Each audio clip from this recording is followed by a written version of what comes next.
What if the next president is elected and disagrees with President Trump's immigration policy? Are we going to be held responsible again, disclose our names if we got involved in the immigration cases of President Trump? Senator, I think it has happened before. I mean, the FBI is a component agency of the Department of Justice, and so to the extent that the Department of Justice is seeking information about an investigation, I agree with you, not to this extent, because there's never been an investigation as large as the one that the Department of Justice conducted about January 6th. But the idea that the Department of Justice doesn't have oversight responsibility of the FBI, and that includes agent names at times. I can't believe that in the history of the FBI, this is the first time the Department of Justice has asked for names. I can't believe that that's true.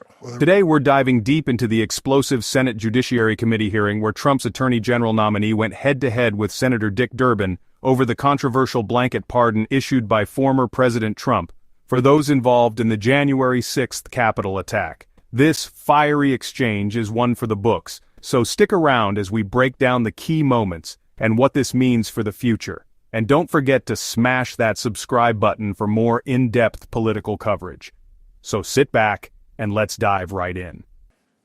Are you familiar with the president's decision for a blanket pardon for those who were convicted of crimes on January 6th at the U.S. Capitol? I am aware that President Trump pardoned everybody, yes, or commuted some sentences, yes. Commuted all of them. Guy Reffitt, the first defendant to stand trial on charges related to January 6th Capitol insurrection, sentenced to 87 months in prison for bringing a firearm into the Capitol that day. Reffitt's 19-year-old son Jackson turned him into law enforcement after the attack. Jackson also indicated that Reffitt had threatened to shoot him and his sister Peyton if they reported him to authorities. After receiving the blanket pardon from President Trump, Reffitt attended Kash Patel's Senate Judiciary Committee nomination hearing. Here's what he posted on his social media afterwards, quote, "Present and in support of Kash Patel as the leftist commies continue to spew their lies, misinformation and disinformation.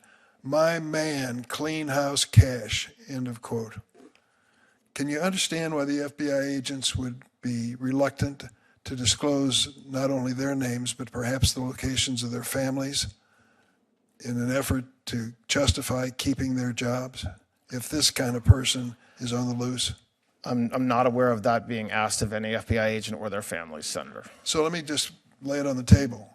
Are you prepared to say that if your nomination is approved by the United States Senate, you would stop any effort to disclose this information that might jeopardize the safety of FBI agents? The safety of FBI agents is, of course, extraordinarily important.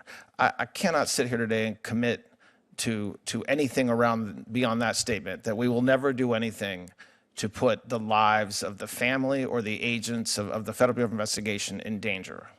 Well, meeting with the agents' representatives yesterday, I can tell you it's a very real fear on their part that this kind of political system that's being used to purify the ranks of the FBI before the new president gets into office is wrong.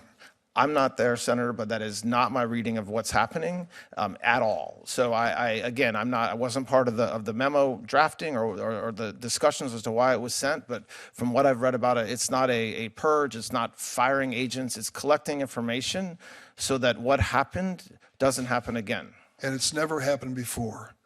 And these agents who've given their lives to that agency, they ask the basic question, what if the next president is elected and disagrees with President Trump's immigration policy? Are we going to be held responsible again, disclose our names if we got involved in the immigration cases of President Trump? Senator, I think it has happened before. I mean, the FBI is a component agency of the Department of Justice, and so to the extent that the Department of Justice is seeking information about an investigation, I agree with you, not to this extent, because there's never been an investigation as large as the one that the Department of Justice conducted about January 6th. But the idea that the Department of Justice doesn't have oversight responsibility of the FBI, and that includes agent names at times. I can't believe that in the history of the FBI, this is the first time the Department of Justice has asked for names. I can't believe that that's true. Well, there were 5,000 agents involved in this investigation that they're now being asked to disclose if they were involved in it. I don't think there's any precedent at the FBI of that kind of effort and the impact it's going to have on morale and the operation of that agency will not inure to the benefit of the safety of Americans. When Senator Durbin expressed concerns about FBI agents' safety, the nominee assured that protecting agents and their families is a top priority. While not committing to specific actions during the hearing, their dedication to law enforcement's well-being was clear. This level-headed response demonstrated their respect for the men and women who serve our country.